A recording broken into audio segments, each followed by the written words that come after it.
Hello friends, welcome to my YouTube channel brain wave centre. ये lecture आपके BSc third semester most important chemistry series में से एक है, जिसमें हम आज पढ़ेंगे इफेक्टिव एटॉमिक नंबर।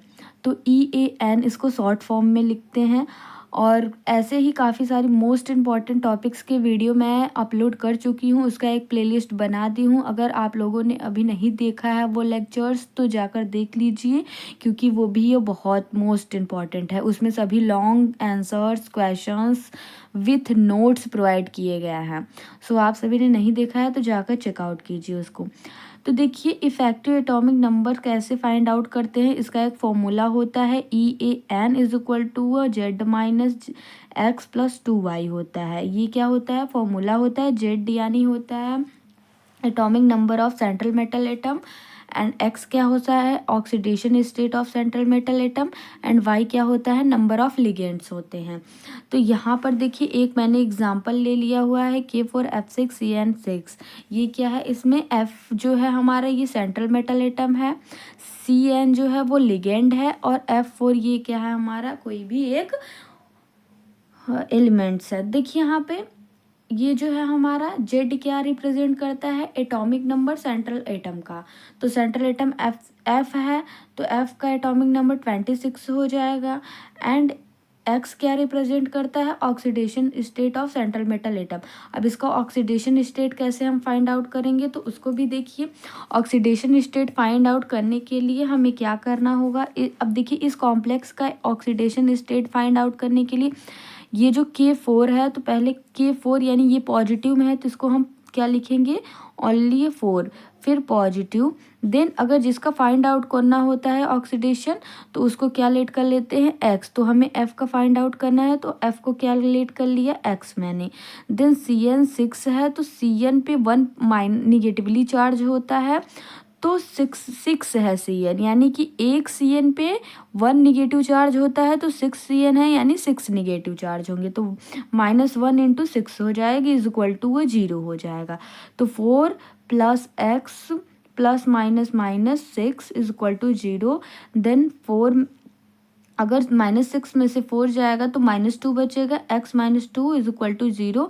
देन अगर 2 को इधर लेकर आएंगे तो X = 2। दैट मीन्स अगर F के ऊपर कितने पॉजिटिव चार्ज होंगे? 2 पॉजिटिव चार्ज, यानी इसकी ऑक्सीडेशन संख्या क्या हो जाएगी? 2 हो जाएगी। ये तो X = क्या हो जाएगा? 2 हो जाएगा। Y = 6 कहाँ से आया? Y क्या है? लिगेंड है। लिगेंड की वैल्यू यहाँ से देखिए कितने लिगेंड है? 6 लिगेंड है।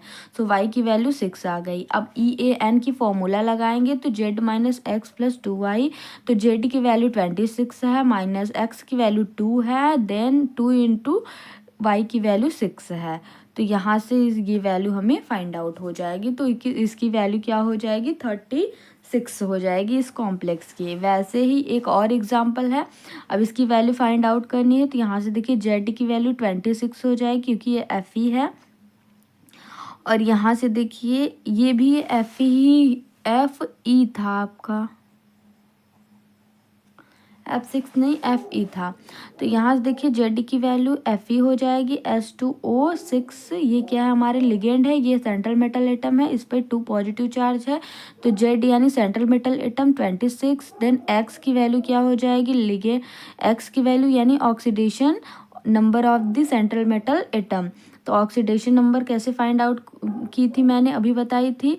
इसको क्या मानेंगे? X मानेंगे, प्लस इसकी वैल्यू क्या होती है? 0 होती है, × 6। तो यहाँ से क्या आ जाएगा? 2 पॉजिटिव है, तो इस पे क्या आ जाएगा? 2 पॉजिटिव, यानी कि टोटल 2 आ जाएगा। Y = क्या हो जाएगा? 6 हो जाएगा। क्यों? यहाँ पर देखिए 6 लिगेंड है। तो EAN का फॉर्मूला लगाएंगे, Z - X+2Y।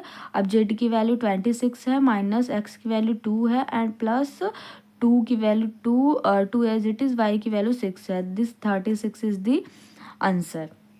So I hope clear हो गया होगा आप सभी को कि EAN की वैल्यू कैसे फाइंड आउट करते हैं किसी भी कॉम्प्लेक्स की।